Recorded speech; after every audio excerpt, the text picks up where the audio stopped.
Bonjour et merci de m'inviter chez vous pour ces quelques minutes concernant le repas de fête. Eh bien, fin d'année, c'est toujours le moment où on va préparer des plats riches, riches en calories, riches en plaisir. Mais attention de ne pas le regretter en début d'année. Comment faire? Très simple. Eh bien, nous allons d'abord préparer le repas ensemble. C'est un moment important où toute la famille peut être des petites mains, par exemple. Structure du repas très important. Commencez par des gros volumes sans calories et mettez après les volumes qui ont des calories. Effectivement, si vous prenez au début du repas le foie gras à l'apéritif, vous allez vous gaver de calories grasses qui ne vont faire qu'augmenter votre appétence pour la suite du repas. Donc comment faire? Eh bien, l'apéritif au salon. Tout le monde est toujours en retard et on avale cacahuètes, pistaches et foie gras sur un pain basique. Aucun intérêt. Profitez pour prendre des petits légumes avec des petits cure-dents, faire des brochettes, ou bien planter dans un chou, comme en bas à droite, quelques petites tomates cerises. Faites des petits rouleaux avec du jambon et quelques pruneaux. Utilisez des légumes simples qu'on peut trouver partout et que l'on peut assortir d'une petite crème fleurette avec un peu de pesto à l'intérieur.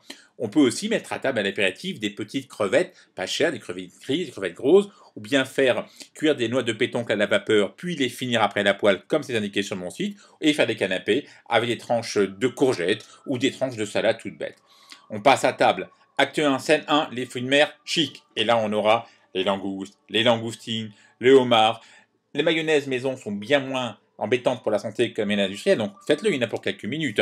Puis on passe au foie gras. Il arrive uniquement maintenant. On s'est déjà bien rempli l'estomac de protéines, de fruits de mer, et là on pourra avoir avec un petit vin un peu plus moelleux une abondance de façons différentes de le préparer. Avec des feuilles de mâche, les oméga 3 se marieront très bien, sur une feuille de salade, en petit croque-monsieur avec du pain d'épices, en brochette encore, ou bien sur un fond d'artichaut. Là, on est sur les foies de gras froids, mais on peut tout à fait aussi le faire avec une petite crème d'œuf en petite cuillère, ou bien chaud, chaud en brochette avec des pruneaux, avec de la menthe, ça se marie très bien, avec de la figue aussi. Vous trouverez plein de recettes sur mon site à ce sujet.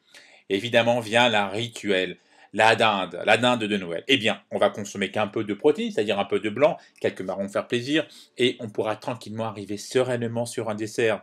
Mais avant, pourquoi ne pas remplacer cette poularde par un bon bar sur une compotée de fenouil, bien un bar sur un filet d'épinards, ou bien un beurre blanc, quelque chose d'agréable, de festif, qui évitera d'avoir cette fameuse dinde qui trône à table et qui ennuie tout le monde. Passe au dessert.